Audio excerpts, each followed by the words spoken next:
Bismillahirrahmanirrahim. Assalamu alaykum, hurmatli televizor ko'ruvchilar. Bu haftalik Istiqlol xabarlari programmamizni ko'rishinglarni qizg'in qarshi olamiz. Men Abdulloh Yalqon. Hurmatli televizor ko'ruvchilar, oldi bilan biz diqqatingizga bu hafta huzuringizga sunmoqchi bo'lgan xabarlarimizning asosiy mazmunini tunishtiramiz. Diqqatingizda Gumida qonliq voqea yuz berdi mavzuli xabarimiz bo'ldi.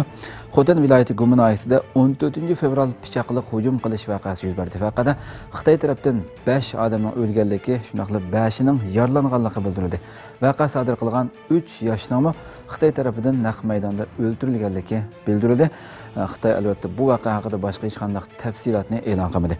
Shuningdek yana Xitoyning 18 moddalik yangi uqtirishi kuchlik g'ulg'uli qo'zg'atgan mavzuli xabarimiz bo'ldi. Xitoy ishg'olchilari Sharq Turkistonda o'quvchilarning mingisini tozalash maxsus tuzash harakati elib borganligini ochiq oshkora e'lon qildi. Albatta bu yerda tilga ilingan yo'lsizliklarga dunyoda bizdan boshqa hech qanday bir millatni ishontirish haqiqatan mutas. Shundaq yana Amerika Yaponiya Xitoyga qarshi qo'shma hujjat imzoladi mavzuli xabarimiz bo'ldi. Yaponiya bosh vaziri Shinzo Abe Amerika prezidenti Donald Trump bilan uchrashishda natijaga erishganligini bildirdi. Oqsaroyda Tokioni mudofaa qilish, shunaqla Xitoy o'zining deb da'vo qilayotgan Senkaku orolini oxirigacha qo'g'dash to'g'risida tunji qatim ikki tarafning qatnashishi bilan qo'shma hujjat imzolandi. Bu va bundan boshqa xabarimiz diqqatingizda bo'ldi. Diqqatinglar ekranimizda bo'lsin.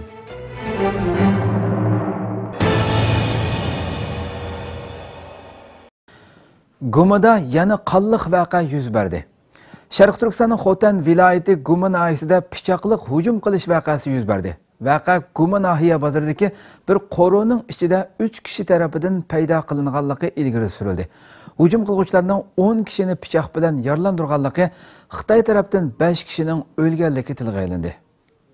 Xotan viloyatlik hukumat torbati va Xitoy CNR agentligining bildirishicha 2017 yil 2 oyning 14 kuni seshanba Urumchi vaqti tushdan keyin soat 5 dan 20 minut o'tganda Sharq Turkistonning Xotan viloyati Gumin nahiyasida pichoqliq hujum qilish voqeasi yuz bergan bo'lib, voqea Gumin nahiya bozoridagi bir qo'roning ichida 3 kishi tomonidan paydo qilinganligi ilgari surilgan. Xabar deyilishicha, voqea yuz bergandan keyin yetib kelgan Xitoy soqchilari hujum elib borgan 3 kishini etib o'tgan. Hujum qiluvchilarning 10 kishini pichoq bilan yaralandirganligi, yaralanganlarning doktorxonaga elib berilgan bo'lsa-mu, ulardan 5ning o'lganligi tilga ilingan. Qolgan 5 yarador jiddiy qutqizilmoqda ekan. Xitoy ijtimoiy taratqularida voqea haqida qisqacha ma'lumot berilgandan boshqa hujum qiluvchilarning va hujumga uchirganlarning kimligi, millat tabaligi, voqeaning nima sababdan kelib chiqqanligi to'g'risida hech qanday uchur berilmagan. Faqat voqeaning bartaraf qilinganligi, jamiyat tartibining normallashganligi, voqeaning jiddiy tekshirilayotganligi bildirilgan. Yaqinqi mezgillarda Xitoy doiralarining Sharq Turkistondagi diniy besimi va milliy irqiy qirg'inchiliklari, chekdan oshgan assimilyatsiya siyosatlari kundan kunga kuchayib berayotgan bo'lib, buningga qarshi yuz berayotgan harakatlarni Xitoy doiralari terror va radikallikka bog'lab tushuntirib kelmoqda. Xitoy doiralari Sharq Turkistonda oilalarda ishlatiladigan pichoq, qaycha va har xil tig'liq asboblarga kimlik turg'izishdek bema'ni siyosatlarni yo'l qo'yib, xalqning noroziligini qo'zg'ab kelmoqda. Voqeadan keyin Gumin oyisi va atrofida qattiq tekshirishlar elib berilayotgan bo'lib, soqchilarning yo'l to'sib qattiq tekshirishi sababli Gumiga kirish eg'izi necha kilometr uzunlikda o'chirat bo'lib ketgan. Xitoyning 18 moddalik yangi uqtirishi tarixda o'xshashi yo'q zulm. Xitoy ishg'olchilari Sharq Turkistonda o'quvchilarning mingisini tozalash maxsus tuzash harakati elib borganligini rasmiy e'lon qildi. Xitoy doiralari Sharq Turkistonda o'quvchilarning mingisini tozalash maxsus tuzash harakati elib borganligini rasmiy e'lon qildi. Bu haqda ijtimoiy uchur aloqa vositalarida buningga munosabatlik 18 moddalik uqtirish tarqatilgan bo'lib, bu orqali Sharq Turkistondagi o'qituvchi va o'quvchilarga qo'yilgan talablarning inson aqliga sig'mog'idek darajada kuchaytirilganligi, o'y fikr, aqida, yurish-turish, yemak-ichmak va shaxslarning o'tmish tarixlariga munosabatlik har bir ish izlaridan tortib qattiq tekshirilib, xizmat o'rinlaridan haydash, tutqun qilish qatorliq atalmish madaniyat inqilobidanmi necha hassa vahshiylashgan siyosatlarning yurgizilayotganligi o'tirg'i chiqmoqda. 18 moddalik bu uqtirishda tilga ilingan qilmishlarning hammasining birdek qonunsiz qilmish deb belgilanganligi ma'lum. Barliq diniy mazmunlarni zo'ravonlik va asabiylik deb qaraydigan Xitoy doiralari buningga munosabatlik har qanday narsani har qanday vosita bilan internetdan tushirish, anglash, ta'minlashdan iborat 3 qilmishning qonunsizlik ekanligini, bu uqtirishning birinchi moddasida alohida tilga olgan. Undan boshqa yana ilgari ro'za tutgan, masjidga kirgan, diniy faoliyatga qatnashgan yoki diniy bilim olgan qilmishlarini hamda boshqalarni buningdan aktivlik bilan to'smagan ahvollarini aktivlik bilan fosh qilmagan. Diniy fikr va diniy asabiylikka aloqador so'zlarni mulohiza qilishgan va qatnashganlar. Halol harom to'g'risida gap so'z qilganlar. Shunaqli yana Sharq Turkistonda yurgizilayotgan chekdan oshgan muqimlik tadbirlari va maxsus tuzash harakatiga qarata o'z fikri bo'yicha har xil baho berganlar birdek qonunsiz qilmishni sodir qilgan hisoblandi ekan. Buningdimi ajablanarliki, Xitoy tajovuzchilari tomonidan qonunsiz qilmish sodir qilgan deb qaralib jazolangandan keyin ularni oshkora yoki yoshirin qo'llagan diniy ishlarni boshqarishdagi tuzumlarni o'zida amaliylashtirmaganlar. Maktab ichida bir tutash forma kiymagan yoki maktab sirtida har xil kiyim-kechaklarni kiyganlar. Kiyim-kechakni birlikka keltirish, taqib-turqini qiyinlashtirishga qarata uni buni deganlar. Jilbob kiyib, chumbal tortib, uzun soqol burut qo'yganlarni qo'llaydigan, hissashlik qilgan oila tavobiatlari ichida shulardek kishilar bo'lganlar. Jiddiy yurgizilayotgan Xitoy tilini umumlashtirishga qarata uni buni deganlar. Passivlik qilganlar, o'rganishdan bosh tortganlar, o'rganishga qatnashishni rad qilganlar, millatlar ittifoqligiga foydasi bo'lmagan gap so'zlarni tarqatganlar va faoliyat bilan shug'ullanuvchilar. Boshqarishga rozi bo'lmay daraja atlab arz qildigan qilmishlarning hammasining birdek qonunsiz qilmishlar ekanligi aniq aytilgan. Undan boshqa yana bu uqtirishning 16-moddasida ma'lum darajada iqtisodiy asosi borlar hamda diniy kayfiyati quyuq oiladan kelib chiqqanlarmi shu qatorga tizilgan. Bu uqtirishning 10-moddasidagi odamning eng diqqatini tortadigan nuqta urug' tuqqanlar orasidagi bu 8 turli kishilar birinchi o'lim yetim bo'lganda nazir chiroq o'tkazmagan. Ikkinchi chumbal tortib jilbob kiyganlar. Uchinchi haroq tamaki tashlab uzun soqol va burut qo'yganlar. To'rtinchi to'van turmush kapolat puli, yordam puli elishni rad qilgan, televizor ko'rmaydigan va qubullig'ich o'rnatmagan, hukumat yordam qilib salgan uyda o'ltirmagan, o'quvchilar uzuqliq tamaqini yemaydiganlar. 5. To'yda nag'ma-navo qilmaganlar. 6. O'z oldiga hajga borgan, 7. Bolasini maktabga bermay din o'qitishiga bergan. 8. Nikoh o'qibli to'y qilgan yoki 3 taloq debla nikohdan ajrashgan degandek bu 8 turli kishilardan urug' tuqqani bo'lib aktiv qarishtirmagan yoki ma'lum qilmaganlarmi qonunsiz qilmish sodir qilgan hisoblandi ekan. Kuzatuvchilar bu vaqtda Xitoy doiralarining Sharq Turkistonda elib berayotgan bu xildagi inson aqliga uyg'un bo'lmagan siyosatlarning faqat zulm selish yoki assimilyatsiya qilishla bo'lib qolmasdan, balki xalqni o'ziga qarshi qo'zg'olib chiqishga majburlab, bir butun qirg'in va qatliam orqali yo'qotishni maqsad qilayotganligini o'tirib qo'ymoqda. Uyg'urlar ovozini anglatolmayotdi. Turkiyada chiqadigan Milliy gazetning 14 fevral kundagi sahifasida Uyg'urlar ovozini anglatolmayotdi sarlavhalik maqola e'lon qilindi. Bu maqola dunyo xalqi tomonidan unutilayotgan Sharq Turkiston xalqining dardini eng ixcham shaklda ifodalab bergan. Turkiyada chiqadigan Milliy gazetning 14 fevral kundagi sahifasida Fatma Tunjarning Uyg'urlar ovozini anglatolmayotdi sarlavhalik maqolasi e'lon qilingan bo'lib, bu maqola dunyo xalqi tomonidan unutilayotgan Xitoy tajovuzchilarining vahshiy assimilyatsiya siyosatlari eng yuqori chekda ijro qilinayotgan, yo'qolish va xavf ichida qilayotgan Sharq Turkiston xalqining dardini eng ixcham shaklda ifodalab bergan. Fatima Tunjar xonim bu maqolada tuvandiklarni o'tirib qo'ygan. Shu qadar taraqqiy qilgan uchur davrida dunyoning har qanday bulung-pushqoqlaridagi kichikgina voqealar intayin qisqa vaqt ichida insonlarga yetkazilib, jamiyat taraqqiyoti dunyoni kichik bir kentga aylantirib qo'ymoqda. Mana shunday bir vaqtda haqlari tajovuz qilinayotgan mazlum Uyg'ur qarindoshlarimiz o'zlarining haqliq ovozlarini dunyoga anglatish imkoniyatidan mahrum qolmoqda. Asli mohiyati iqtisodiy kuchga bog'langan axborotlar adolat uchun emas, balki yo'lsizlik va haqsizlik uchun xizmat qilmoqda. Dunyoning yana bir chetidagi yaralangan bir hayvonni qutuldirish voqealariga keng o'rin bergan dunyoviy axborotlar tajovuzchi Xitoy doiralarining besim va zulmlarga uchragan Uyg'urlarning echinishli qismatlarini shundaqli bir ikki jumla bilan tugatmoqda. Dunyoda va Turkiyada siyosiy tangpongliqlar doim degudek nihoyat tez holatda o'zgarib turish bilan birga dunyoviy tuzilmalarni hal qilishga qarab mangadi hamda boshqa yangi strategiyalar haqida to'xtaladi. Ijtimoiy siyosiy sahnlarda zulm va tajovuz, barobarlik haqida talash-tortishlar davom qilgan bo'lsa-mu, lekin Xitoy tajovuzchilari tomonidan butunlay yo'q qilinmoqchi bo'lgan Uyg'urlar yolg'iz tashlab qo'yilmoqda. Xitoy ishg'olchilari yerlik yollanmalar orqali xalqning diniy e'tiqodi va shuningdek boshqa barliq alohidliklarni cheklab, islom dinidan uzoqlashtirishga urinib kelmoqda. Har bir millatning o'ziga xos alohidliklari borligini hammamiz bilamiz. Agar bu alohidliklar yo'q qilinsa, u millat tarix sahnasidan g'oyib bo'ladi. Xitoy doiralari Uyg'ur qarindoshlarimizning eng hurmatli kishilari bilan orasida bo'shliq paydo qilib, asminatsiya qilishni tezlashtirmoqda. Ular yerlik yollanma xodimlarining qo'li orqali uylarga bostirib kirib, Qur'on va diniy mazmundagi kitoblarni saqlashni jinoyat hisoblamoqda. Bo'libmi Sharq Turkistonning janubida normal iqtisodiy saviyadan to'liq uzoqda yashayotgan Uyg'urlar zo'migarlarning tajovuzi va besimlariga bosh egmasdan o'zining mavjudligini qo'g'dab kelmoqda. Bu tuproqlardagi masjidlar qattiq nazorat ostida bo'lib, xalqning ibodat erkinligi ig'ir to'salg'iga uchirmoqda. Bu yerdagi musulmonlar namozini faqat soqchi nazorati ostida ado qiladi. Azonni odatdagi kanay orqali tovlashma cheklangan bo'lib, namoz vaqtida azon faqat to'van ovoz bilan tovlandi. Masjidlar faqat atigan va oqshomdagi namoz vaqtida qisqa vaqt ochiladigan bo'lib, qolgan vaqtda doim taqalgan holatda turadi. Kommunistlar tomonidan tayinlangan imom kelolmagan vaqtlarda bo'lsa, uning o'rnida boshqa hech bir kishi imom bo'lib namoz o'qib berolmaydi. Agar unda qilsa, u jinoyat hisoblandi. Har kuni bostirib kirish natijasida uylar tekshirilib, Qur'on va diniy kitoblar yig'ib olinish bilan birga uy egalari 5 yildan 8 yilgacha qamoqqa ilinmoqda. Undan boshqa hech ayam kunlardimi yaqinlari bilan patilishish elib borolmaydi. Bu Xitoy tomonidan cheklangan.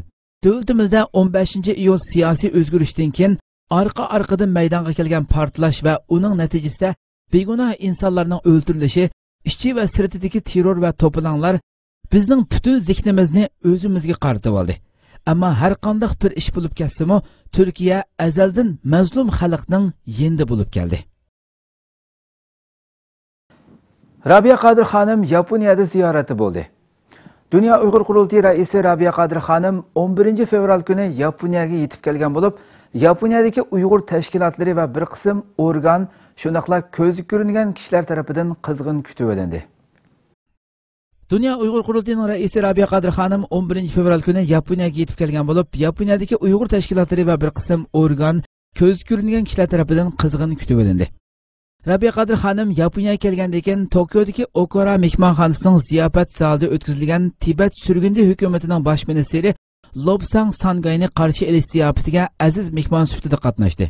Bu kutilish ziyofatini Tokio Tibet ishxonasi o'rinlashtirgan bo'lib, Rabiya Qadir xonim alohida taklif qilingan. Ziyofat jarayonida Rabiya Qadir xonim so'zga taklif qilingan bo'lib, navbatdagi Uyg'ur vaziyati va Xitoy tajovuzchilarining Sharq Turkiston, Tibet hamda Mongoliya xalqi ustidan yurgizayotgan qonli qirg'inchiliklari haqida to'xtalgan. Rabiya Qadir xonim 13 fevral kuni tushdan keyin soat 3:30 dan 4:30gacha Tokiodagi chet el muxbirlari zalida muxbirlarni kutib olish yig'ini chaqirgan. Hamda xalqaro va Yaponiya axborotlariga Sharq Turkistonning hozirgi vaziyati, Uyg'urlar duch kelayotgan qismatlar to'g'risida ma'lumot berish bilan birga muxbir va jurnalistlarning savollariga javob bergan. Bu qadimgi axborot e'lon qilish yig'iniga BBC, CNN, Reuters, Al Jazeeraga o'xshash eng chong xalqaro axborotlarni o'z ichiga olgan 70 tak axborotlarning muxbirlari qatnashgan.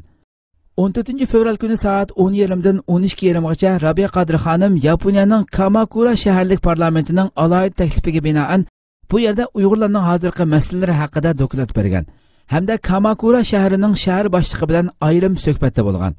Rabiya Qadir xonimning bu qatimqi Yaponiya ziyoratiga Dünya Uyg'ur qurultiyining muavin raislaridan Seyit Tumturk, Umid Agahi, Yaponiya Uyg'ur birlik tashkilotining raisi Tur Muhammad Hashim qatorliqlar hamroh bo'lgan. Biz bu ziyorat haqida Yaponiya Uyg'ur birligining raisi Tur Muhammad Hashim bilan suhbat edib bordik. U mundaq dedi: Assalomu alaykum va rahmatullohi va barakatuh. Hurmatli Istiqlol TV'sidagi barliq qarindoshlarim va shundoqla Istiqlol TV'sini ko'rayotgan dunyoning har qaysi yerdagi qarindoshlar va davlat ichidagi shu televizorni ko'rayotgan qarindoshlar mo'nglarga salom. Biz 2 ayning 11-kundan 2 ayning 17-kunigacha milliy rahbarimiz Rabiya Qadir xonim yetakchiligidagi Uyg'urlar vakillarini Yaponiyaga taklif qilib, bir yurish faoliyatlarini elib bordik. men bu yerda bu Uyg'ur vakillar ömükininki Tokyoda ilib borgan bir qism faoliyatlar to'g'riliq hammalarga bir ma'lumot bermoqchi.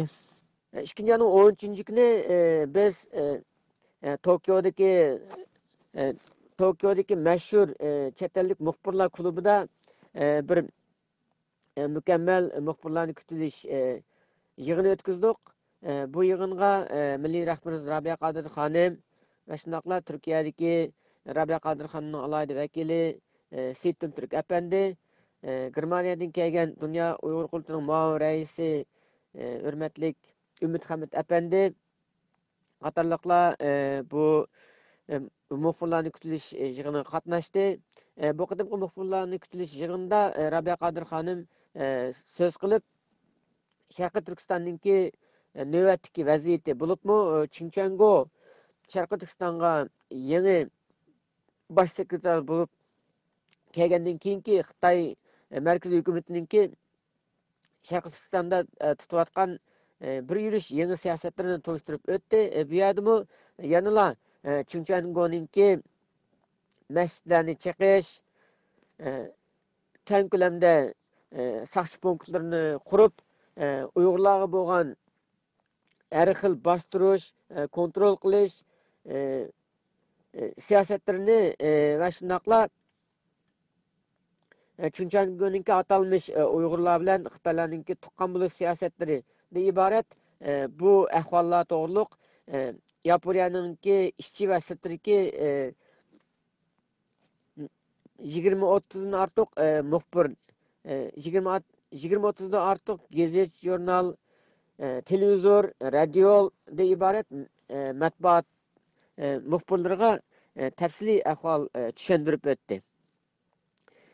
Endi bu muxbirlarni kutilish yig'ini biz har qatim Rabia Qodir xonim kelgan mezgillarda o'rinlashtiramiz.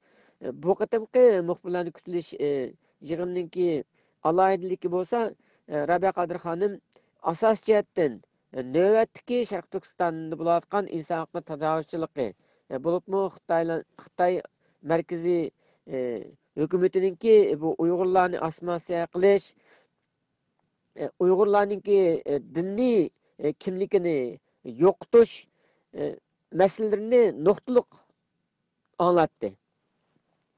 Bo'libmi Xitoylar bu Uyg'urlarni assimilyatsiya qilish jihatda bizningki milliy kimligimizningki eng mukammal asosi bo'lgan islom dinini Uyg'urlardan yiroqlashtirish, Uyg'urlarning islom diniga bo'lgan e'tiqodini yo'qotish va yoki uni xunuklashtirish jihatda ilib borayotgan har xil diniy siyosatlarninki xarakteri, uning amaliy ijro qilish ahvoli to'liq tafsiliy to'xtaldi. Bu masala jihatdagi nurg'un amaliy misollarni yapınlıq və çetillik muxbirlarga anlatish orqali Xitoy hokimiyatiningki bu Uyg'ur millatini bu yer shahardan butunlay yo'qotishdan iborat shunaq razil siyosatninki boy ekanligini ko'rsatib, Xitoy hokimiyatiningki Uyg'urlar uchun emas, balki Osiyodagi uning Xitoyning atrofi davlatlar uchunmi va shuningdek dunyoninki bexatarligi uchunmi intayin bir og'ir tahdid ekanligini bu yerda aniq ko'rsatib berdi. Reyna hujumiga munosabatli 40 gumondor qo'lga olindi. Yangi yil kechasi Reyna klubida 39 odamning o'lishini keltirib chiqargan voqeaga aloqador tekshirishlar jarayonida tutilgan gumondorlarning soni 40 ga yetdi. Ular İstanbul'daki Jinoiy ishlar 4-sot mahkamasida so'roq qilingandan keyin qo'lga ilinib turmaga yo'llab berildi. Yangi yil kechasi Reynada 39 odamning o'lishini keltirib chiqargan voqeaga aloqador tekshirishlar jarayonida tutilgan gumondorlardan Masharipovning yana bir ayoli Tana Tiravra, Ayyub Korkusuz, Ayşe Muhammed, Dina Ala Said Ahmed ve Ali Jamal Muhammed qatorliq bu 5 kishi asosiy qonunni ag'dirib tashlashga urinish, qurolliq terror guruhlariga a'zo bo'lish jinoyati bilan rasmiy qo'lga olindi. Gumondorlardan Ali Jamal Muhammadga qasddan 39 qitim odam o'ldirishga yordamda bo'lish jinoyati berish talab qilingan. Abduqodir Masharipovni o'z ichiga olgan 40 gumondor İstanbuldagi jinoiy ishlar 4-sot mahkamasi so'roq qilingandan keyin qo'lga elinib turmaga yo'llab berilgan. Sot mahkamasining ayblashnomasida gumondor Ali Jamal Muhammad Daesh terrorlik tashkilotida Abu Yusuf degan maxfiy ismni qo'llangan bo'lib, Reyna hujumining planlovchisi Abu Jihad bilan bevosita bog'lanishlik ekan. 3 yanvar kuni İstanbul E5 da saqchi tekshirishiga duch kelgan Masharipovni Abu Jihadning buyrug'i bilan Safako'ydan Asan yurtdagi tashkilot uvisiga elib kelganligi hamda Masharipovning panohlanish jarayonidagi barliq ehtiyojlarini hal qilganligi, shundaqla uning terrorlik tashkilot a'zosi Tana Traore bilan bo'lgan diniy nikohini qilganligi tilga olingan.